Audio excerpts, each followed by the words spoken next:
Bonjour, je fais cette vidéo à la réponse de Madame Fatma pour parler du métier de digital entrepreneur. On a déjà essayé de faire un interview mais ça n'a pas marché, donc on va faire de cette façon-là. Je vais répondre aux questions demandées par Madame Fatma pour présenter un peu de quoi il s'agit. Donc la première question était présentez-vous. Haifat Leila, j'ai 23 ans. Je suis élève architecte et fondatrice du projet ou bien du startup Binomi. La deuxième question c'était les parcours et les études nécessaires pour aboutir à ce métier. Ce que je dis toujours, un entrepreneur doit avoir un profil polyvalent. Il doit accumuler les compétences. Il n'y a pas un parcours aussi prédéfini pour tous les entrepreneurs parce que il faut toujours s'aligner avec la nature du projet ou bien la thématique générale du projet. Mais ce que je conseille, c'est que il faut vraiment accumuler les compétences. Il faut avoir des compétences en marketing, des compétences en organisation interne et ressources humaines, des compétences en commercialisation et vente. Donc, euh, pas seulement les compétences en business ou les études universitaires en entrepreneuriat. Il y a plusieurs chaînes pour vraiment étudier ces thématiques-là. Vous pouvez également faire des masters en ligne. Il existe plusieurs universités à l'échelle internationale qui offrent des masters en ligne ou bien des cours gratuits. Il faut juste se rendre sur les bons sites. Il y a des sites comme Marja, comme Forza. Il y en a pleinement d'opportunités d'études, voilà.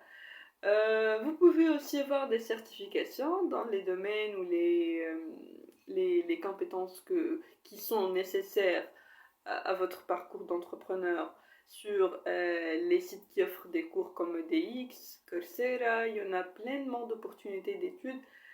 Sur, voilà, exactement sur Internet, même avant d'aller chercher ailleurs.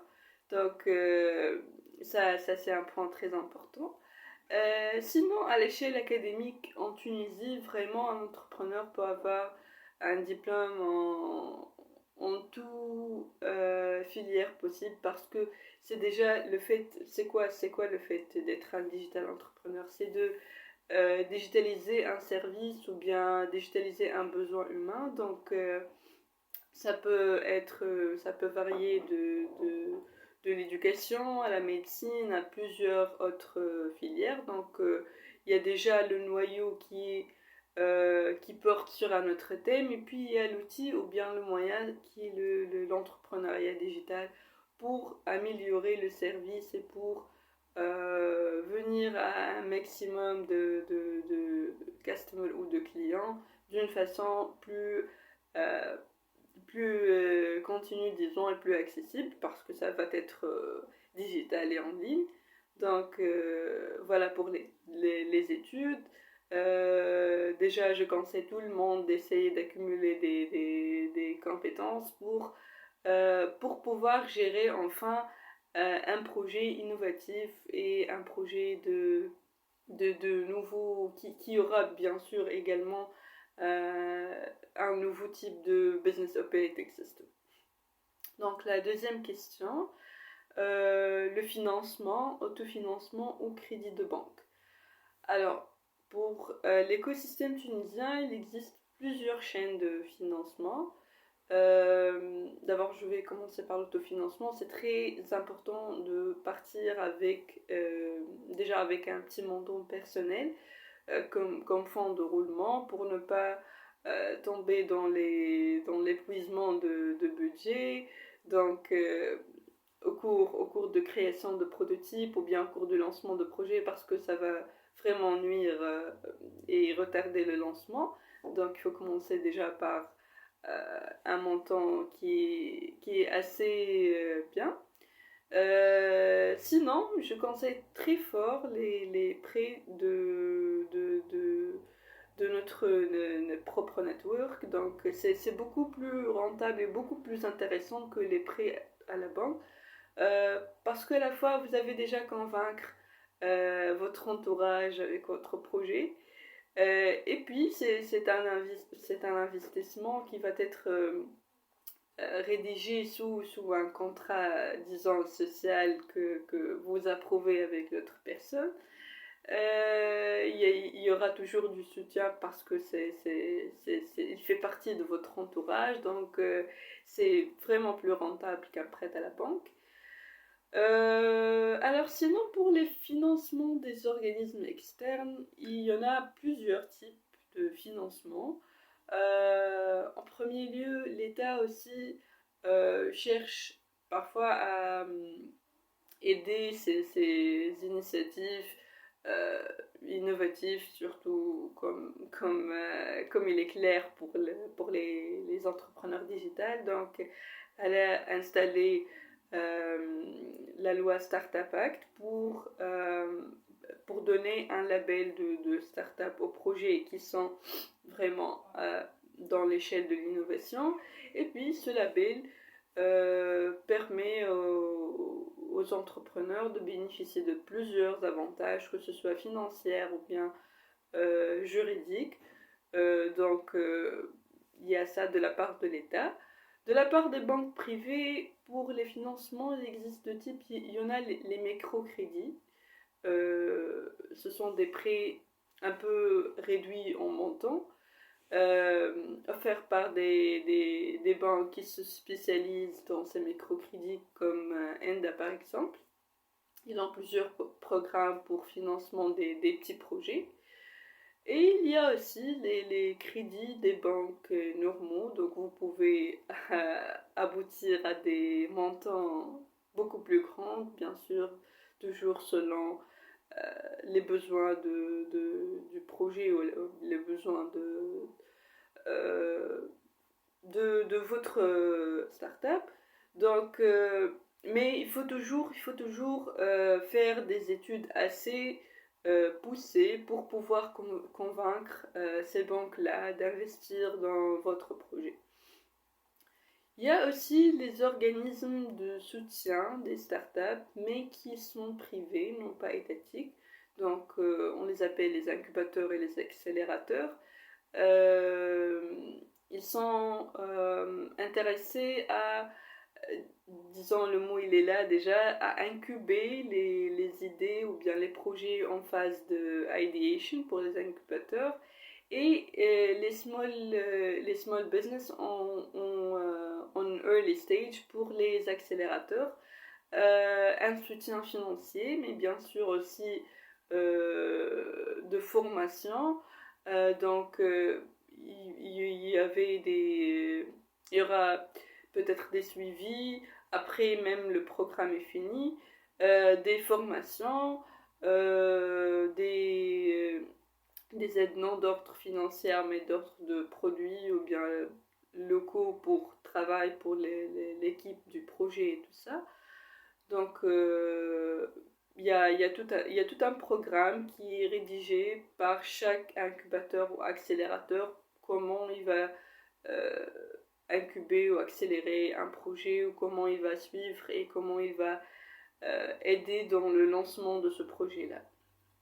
Donc voilà, c'est pour les financements. Sinon, il y a les investisseurs aussi à grande échelle. On a les business angels comme Carthage Business Angels et qui s'intéressent, enfin on les appelle investisseurs et aussi bailleurs de fonds, mais qui s'intéressent à donner des prêts ou bien à financer à une grande échelle, à une très grande échelle, par rapport aux les autres qu'on a déjà mentionnés. Donc c'est un autre stade qu'on appelle la levée de fonds. La levée de fonds donc s'articule lorsque un projet est déjà installé, le prototype ou bien, bon pas le prototype mais un produit qui est présent dans le marché. Et puis il y a les clients,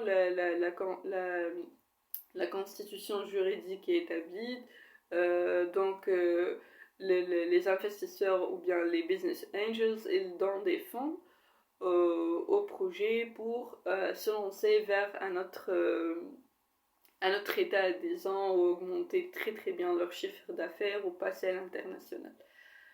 Donc je pense que c'est ça pour le financement. La quatrième question, c'est les procédures et les étapes de lancement du projet. Alors la première étape, c'est très clair que ce sont les études.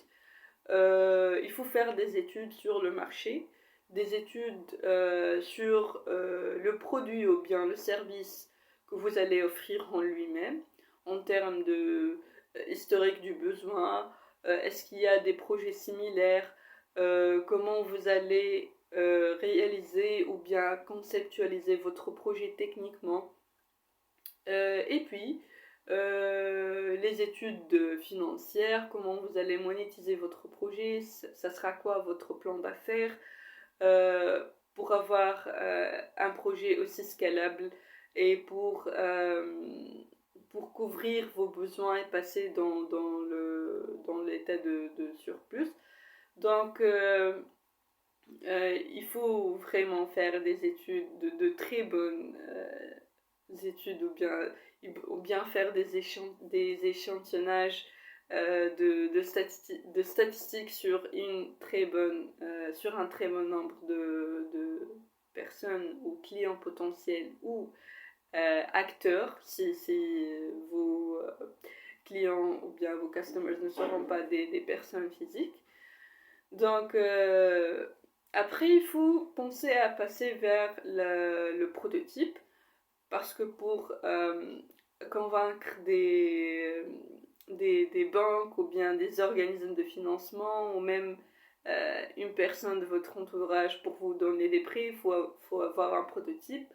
Il faut montrer vraiment de quoi il s'agit hors du théorique, et aussi pour tester le prototype et savoir s'il marche vraiment très bien, s'il subit aux besoins du marché, pour pouvoir connaître la réaction du marché ou bien la réaction des clients envers votre projet. On appelle ça le testing.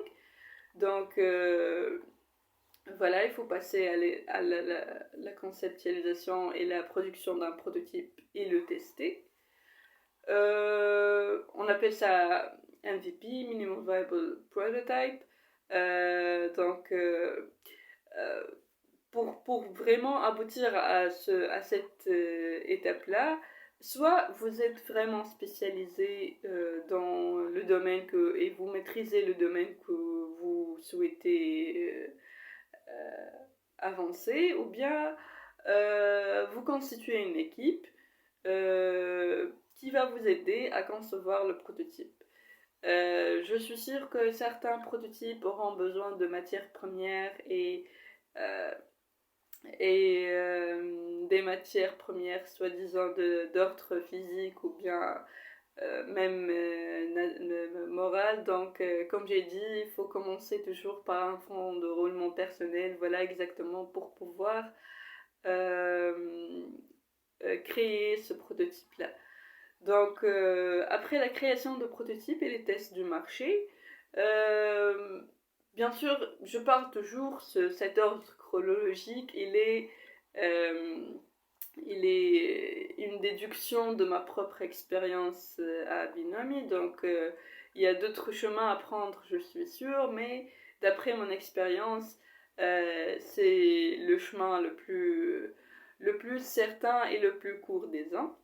Donc, après le prototype, on a dit bien, on va essayer de constituer juridiquement l'entreprise pour pouvoir faire des ventes légales. Donc, on passe à l'inscription de l'idée ou bien de l'entreprise au registre national des commerces. Après la constitution juridique, bien sûr, selon vos besoins, selon votre type de projet, mais généralement, ça va être une SARL, une société à responsabilité limitée. Bien sûr, ce type-là de société, il peut vous aider après pour demander le label de start-up. Donc, voilà, il y a ça. Et puis, après la constitution juridique, si vous n'avez pas déjà constitué une équipe pour travailler sur projet, il est temps. Donc, vous devez recruter des talents pour voilà, pouvoir produire plus de prototypes ou bien passer à l'amélioration du prototype selon le test que vous avez fait.